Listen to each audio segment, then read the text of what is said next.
आज मैं उसे डेट पे चलने के लिए पूछने वाला हूँ। पिछले 10 दिन से आज का इंतज़ार कर रहा था क्योंकि आज एक ख़ास दिन है, माची की 15th एनिवर्सरी।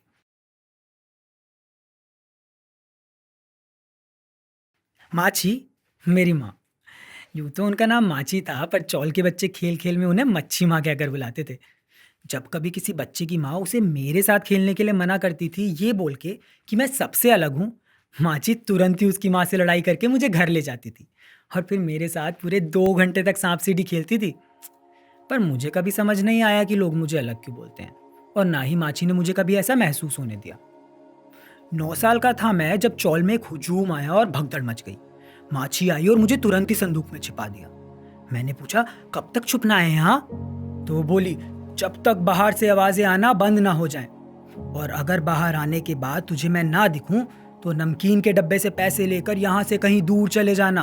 मैंने पूछा, पर हुआ क्या है, तुम कहीं जा रही हो? तो वो बोली, बाद में बताऊंगी। कुछ देर बाद मुझे कुछ आवाजें सुनाई दी, बहुत सारा शोर और लोगों के चिल्लाने की आवाजें। नरभक्षी हैं ये किन्नर, मारो इन्हें।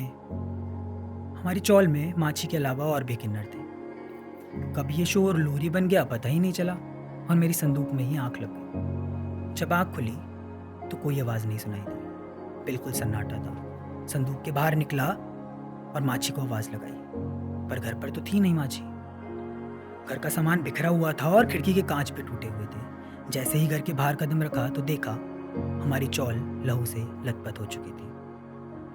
मैंने बहुत आवाज लगाई, माची माची तुम कहाँ हो माची? पर वहां तो कोई नहीं था। फिर दूर से एक औरत अपनी खिड़की से चिल्लाकर बोली, मच्छी को तो मछुआरे पकड़ के ले गए, तू यहाँ क्या कर रहा है? मैं जल्दी से घर के अंदर भागा, आंसू पोंछे और माची के कहे अनुसार पैसे लेकर वहां से भाग गया। बहुत देर तक भागा और पीछे मुड़कर कभी नहीं देखा। भागते भागते एक मंदिर जा पहुंचा और अगले दिन नीरू अम्मा वहां से मुझे गॉड चाइल्ड ऑर्फनेज ले आई और मुझे मेरी दूसरी माँ मिली। माची की याद आना धीरे धीरे कम तो हो गई, पर मैं क्यों अलग था और माची के साथ ऐसा क्यों हुआ, ये सवाल दिमाग में घर कर गए।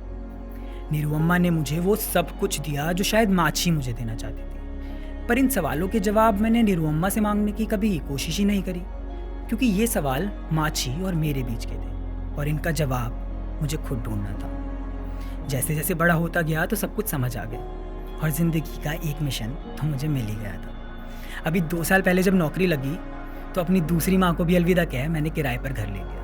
अभी एक मार्केटिंग स्पेशलिस्ट के साथ साथ ट्रांसजेंडर राइट्स एक्टिविस्ट भी हूँ और कोशिश करता हूँ कि उन्हें उनके हक दिला सकूँ। ट्रांसजेंडर के राइट्स के लिए लड़ने का सबसे बड़ा मोटिवेशन माची और उनके साथ हुआ वायलेंस था, और बचपन से लेकर अब तक जो मेरे सवाल थे आज मैं उनका जवाब पूरे जहां से मांगने की कोशिश करता हूँ। एक किन्नर के बच्चे को क्यों अलग समझा जाता है? एक किन्नर को क्यों इक्वल इंसान नहीं समझा जाता है? वो इंसान नरभक्षी कैसे हो सकते हैं जो तुम्हारी संतान होने पर सबसे ज्यादा खुश होते हैं? मेरी माची नरभक्षी कैसे हो सकती है? उसने तो मुझे सड़क पे से उठाकर एक दूसरा जन्म दिया था और मुझे इतना प्यार दिया जो शायद मेरी सगी माँ भी नहीं दे पाती। खैर, हाँ, आज माची की 15th डेथ एनिवर्सरी है, पर मुझे ऐसा लगता है ना कि आज के दिन कुछ भी करता हूँ तो वो अच्छा होता है, जैसे जैसे माची का आशीर्वाद मिल रहा हो। अपना आशीर्वाद बनाए रखना माची। एक दो बार और प्रैक्टिस कर लेता हूँ। I like you, would you go out on a beautiful adventure with me?